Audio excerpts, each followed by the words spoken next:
Bismillah ar-Rahman ar-Rahim. Ladies and gentlemen, forgive me for speaking English, but my German is not as good as my English.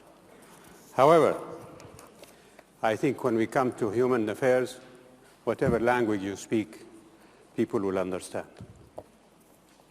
After thanking the responsible people for arranging my visit to this wonderful conference, I've been asked to speak on geopolitical upheavals in the Middle East, a topic that is broad and important in light of the nature of the transformations taking place at the regional and the international levels. As you know, the Middle East includes many countries, which are different from each other due to certain historical circumstances. The political, economic, and social history varies from one country to another in the region, despite the shared factors such as language, religion, and history. Many states in the region originated or were created as a result of colonial legacy or certain international arrangements. As a result, different political cultures and systems were installed. The political elites that inherited the colonial political systems chose different paths to their country's political development. Luck was not on the side of many of these new states. They did not have the space to settle on a particular political system. Some had revolutions and some had military coups, and therefore entered a state of continuous instability. Each new political elite in these countries adopted political systems according to their intellectual and ideological proclivities.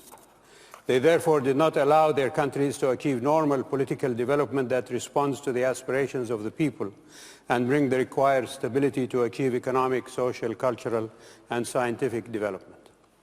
In light of this failure to achieve a real and natural political process, instability continued as a norm in these countries. What has been happening in the last 3 years is the shedding of the post-colonial era mantle and the search for a new paradigm that emanates and reflects the aspirations of the people and achieves a genuine stability and security in the region. In Tunis, the first stop of the revolutionary train that sped through several countries in the Middle East, the process of political give and take is still changing. The Ennahda party, an offshoot of the Muslim Brotherhood, won a plurality in the last elections. But the results are still contested by other political players, and the on and off effort to reconcile their differences has not been resolved. Meanwhile, the economic situation is not getting better, and sporadic violence erupts in the form of political assassinations, brigandage, and widespread demonstrations calling for the resignation of the government. In Egypt, the second stop of that speeding train, the situation is no better, and some would consider it even worse. The Muslim Brotherhood, having first declared that it will contest only 20% of the parliamentary seats and will not nominate a presidential candidate, went ahead and abrogated that promise. They won 40% of the seats in parliament and the presidency. Saudi Arabia extended an economic package of $4 billion to help stabilize the economy. However, the Muslim Brotherhood, having become the ruling party, sped on to mismanage all of their conduct by ramming through a constitution which, when it was contested by other parties, the president issued a presidential decree assuming sole authority. By attacking the judiciary, by ignoring all the other parties in Egypt, by not offering any economic measures to alleviate the hunger and poverty of the people, and finally, by not agreeing with the wishes of the millions and millions of Egyptians who came out in the streets of all the cities of Egypt and demanded a referendum on the viability of the president. Those same millions came out in the streets again and demanded that the army remove the president, which it promptly did. The army has instituted a roadmap for a return to parliamentary and presidential elections and a revision of the constitution. They also proceeded to crack down on the Muslim Brotherhood leadership, who are now in jail, awaiting trial for a long list of criminal charges that will keep them incarcerated for a long time. An armed insurgency by the Brotherhood has begun, and no one can say when it will end. Saudi Arabia has extended another package of $5 billion to help the Egyptian people face the dire economic situation there.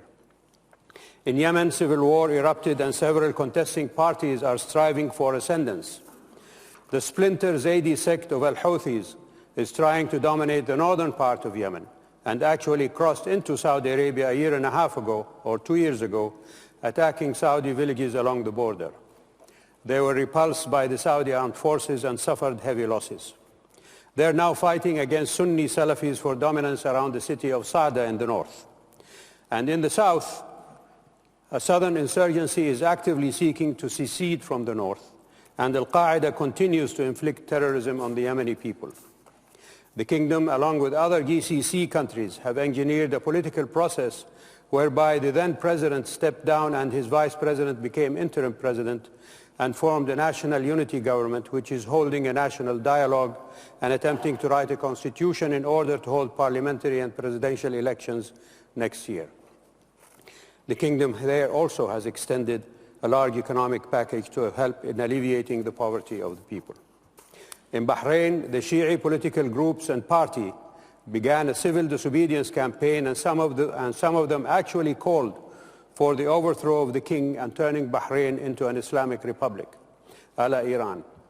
Mayhem and destruction ensued, and the government called on its GCC partners to help in protecting the vital infrastructure installations, like the airport, the seaport, the oil refinery, and the business district. Saudi National Guard units, along with a police contingent from the United Arab Emirates, were dispatched to do that, and not one of them has participated in arresting or engaging Bahraini citizens. The King of Bahrain invited an independent commission to propose ideas on how to overcome this situation, and he publicly committed the Bahraini government to implementing the commission's recommendations. And Saudi Arabia has supported the King's call for negotiations, and the dialogue is continuing. In Syria, the biggest tragedy on the route of that revolutionary train is taking place in front of our eyes. No one, ladies and gentlemen, is bothering to put a stop to it. While the people of Syria are seeking to defend themselves against their government's lethal onslaught without the defensive weapons that they need to do that, Bashar al-Assad is killing them by the thousands, using the lethal weaponry supplied to him by Russia and the men and advice and equally murderous weapons given to him by Iran. While the world is celebrating the removal of chemical weapons from Syria, the number of Assad's victims has gone beyond 150,000 people. And while the festering wound of Syria continues to collect the worst bacteria in the form of terrorist groups from all over the world, the leaders of the world are continuing to ignore the Syrian people who lose 100 deaths every day. The UN Security Council has failed in its duty thanks to the veto power of Russia and China. From the beginning of the Syrian tragedy, the Kingdom of Saudi Arabia has pursued a political solution, first by calling on Bashar to adhere to his people's wishes, then by taking the issue to the Arab League, where, and after repeated attempts to convince him to listen to reason without success, the League kicked out his representative and gave Syria's seat to the Syrian people's legitimate representatives, the Syrian coalition. After that, Saudi Arabia, with the League countries, took the issue up to the Security Council, where an interim government a la Yemen was proposed with full authority to rule in Syria. But Russia and China callously vetoed it. Now, Geneva II is proposed to implement what was agreed to in Geneva I. How can Russia, which still continues to provide Assad with the means to kill his people, be an arbiter on Syria is a historic irony that will puzzle historians for years to come. Ladies and gentlemen, the challenge of Iran's policy behavior and its revolutionary syndrome is a continuing security concern. There are important issues for us with Iran: its scheme to acquire nuclear weapons, its occupation of the 3 islands belonging to the United Arab Emirates, and its persistent meddling in the affairs of Arab states. As for the issue of nuclear weapons, we continue to insist that Iran should come clean on its suspicious activities and adhere to the Security Council's resolutions and the IAEA demands. Support the creation of a zone free of weapons of mass destruction in the Middle East, which is ironically an Iranian-initiated call back in 1974, and abide by all the requirements and obligations of the NPT regime. What was achieved in Geneva was welcomed by the Saudi government as an interim stage, and we seek a permanent one. Our applause will be offered when all nuclear weapons are removed from the Middle East, including the ones in Israel. No one is paying attention to that. We shall withhold judgment until we see the final stage. Should Iran acquire nuclear weapons, proliferation will become the norm. Engaging with Iran has never been an obstacle for Saudi Arabia. Whereas King Abdullah publicly admonished former President Ahmadinejad for interfering in Arab affairs, the king also publicly welcomed the election of President Rouhani. However, we do not see this issue as a regional one only, but also an international issue. Whatever the outcome, we will not tolerate any understanding reached at our expense or against our interests. On the second issue, that of Iran's occupation of the Emirati Islands, we support the UAE's position and have urged Iran to accept a ruling from the International Court of Justice. On the third issue, that of Iran's inserting itself into the domestic politics of Arab countries, there can be no flexibility. Sectarianizing our region is no less threatening and destructive than nuclear weapons. And here I say that I was glad to hear Iranian Foreign Minister Mohammad Javad Zarif saying in a BBC interview recently that conflict between Sunnis and Shias represents the most serious security threat not only at the level of the region, but also at the level of the whole world. His interview in the Saudi newspaper, Al-Sharq al-Awsat, 4 days ago, did not reassure us as to Iran's good intentions. It did not mention Iran's inexplicable and murderous support for Assad against the people of Syria. These statements should make Iran look into the mirror and see its foreign behavior since 1979 to judge who is behind igniting such destructive trends. A thesis begets antithesis. Therefore, Iran must rethink its Arab policies. Funding non-state sectarian entities in Lebanon, Iraq, Bahrain, Yemen, and Syria, and renting islands from Eritrea to train Shi'i youth and send them back to their countries to destabilize their national unity and social fabric does not serve anyone's interests. Saudi Arabia looks at Iran and considers what is to come, and we can only hope that the people of that nation will encourage their leaders to take a wiser and safer route than the one they now seem bent upon traveling, much to the detriment of themselves and others. Destabilizing neighbors is not a guarantee of regional dominance and influence. It is a recipe for self-defeat. The grand project of Pax Iranica is doomed if it is based on sectarianism and hegemony. But ladies and gentlemen, whatever the geopolitical changes in the region may be, they will never change the nature of the looming challenge of far longer gestation, a situation that lays at the center of so many difficulties faced by our region, namely the plight of the Palestinian people. Solving the Palestinian and Arab-Israeli conflict is imperative to a peaceful region. The daily harassment of Palestinians as they cross the hundreds of checkpoints, the demolition of Palestinian homes, the arbitrary arrest of Palestinians without due process, the uprooting of olive trees, and the continuing theft of Palestinian lands is a tragic reflection of the world's failure to recognize the right of Palestinians to a viable and contiguous state as spelled out in the Arab Peace Initiative, which King Abdullah proposed in 2002. The responsibility for continued failure in reaching a just solution to this just cause rests squarely on Israel and its supporters in the world. The world should have extended political recognition to Palestine since 1988, when the PLO publicly accepted Resolution 181 of the General Assembly in 1948, establishing the two states of Palestine and Israel. It is not too late, ladies and gentlemen. The European Union should extend that recognition now. In that context, let us hope that Mr. Kerry's efforts are crowned by success. In the world, Saudi Arabia is a major actor in regional and international affairs, and the security and stability of the regional order has always been a priority and the basic determinant of its foreign policy and its national security. This is a big challenge in our conflict-cursed region. Since the unification of Saudi Arabia in 1932, the kingdom has followed a set of guiding principles for its foreign policy. First, the kingdom is the birthplace of Islam and the custodian of the two holy cities and is obligated to serve the interests of Muslims worldwide. Saudi Arabia is also the heartland of the Arab world and will work to enhance Arab interests in all fields. Second, Saudi Arabia believes in the concept of the legitimacy of any government is derived from its own people. It is the duty of any government to protect and promote the rights, dignity, safety, and welfare of its citizens. Saudi Arabia had and will support all developments that make governments more responsive to the demands of their people and more able to meet their aspirations. Third, Saudi Arabia stands against the civil strife or external interventions that threaten the national unity, territorial integrity, and the social fabric of any country. Anarchy, chaos, and disorder are not in the interest of the Arab people.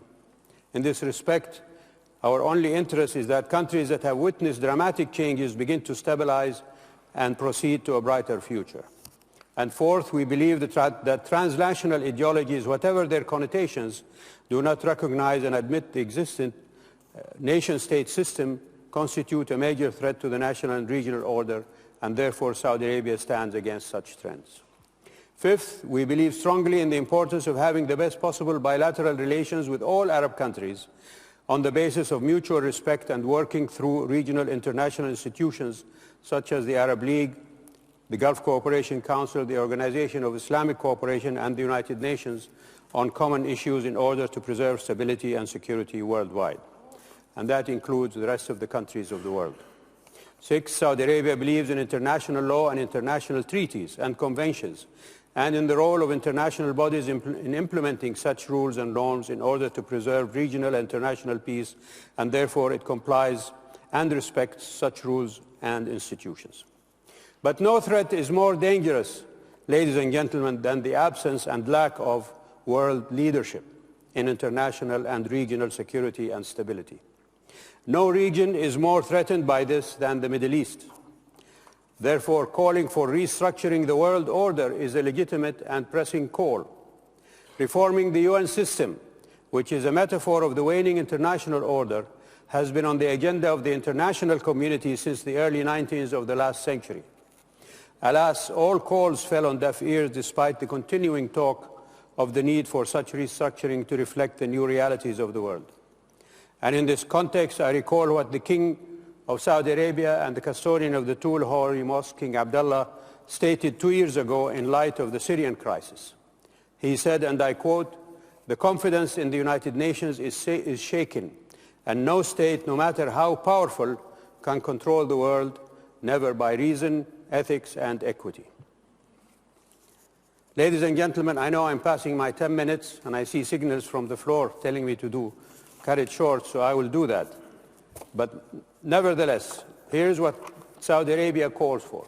It calls for and supports all efforts to reform the United Nations system, including reforming the Security Council to be more representative and truer to the basic principles of the UN, and for the General Assembly to have an international legislative power that cannot be vetoed if the veto is to be preserved under any structuring of the Security Council. And Saudi Arabia declined a seat in the Security Council for the following reasons. Since 1947, when Great Britain dumped the Palestinian issue on the United Nations, there has not come about a peaceful settlement of the issue. The reason is that the Security Council has failed to implement its own resolutions, 242 and 338, and the General Assembly Resolution 181 because of the veto power of the United States. Since 1974, the UN has failed to establish a zone free of weapons of mass destruction in the Middle East because Israel refuses to sign the Non-Proliferation Treaty, which was brokered by the United Nations Security Council. For nearly 3 years, the bloodletting continues in Syria because Russia and China have vetoed the only viable proposal for an interim government composed of the Vice President of Syria and the opposition with full powers and authority. And all the while, Russia continues to supply the Syrian regime with weapons and advice, and Iran continues to supply it with men and arms. This state of affairs must not continue. The world must act. Europe, America, Latin America, Asia, Africa, and Australasia must shed their amoral lethargy and pressure Russia and Iran to stop supplying the oppressor and give help to the victim. Thank you, ladies and gentlemen. Thank you.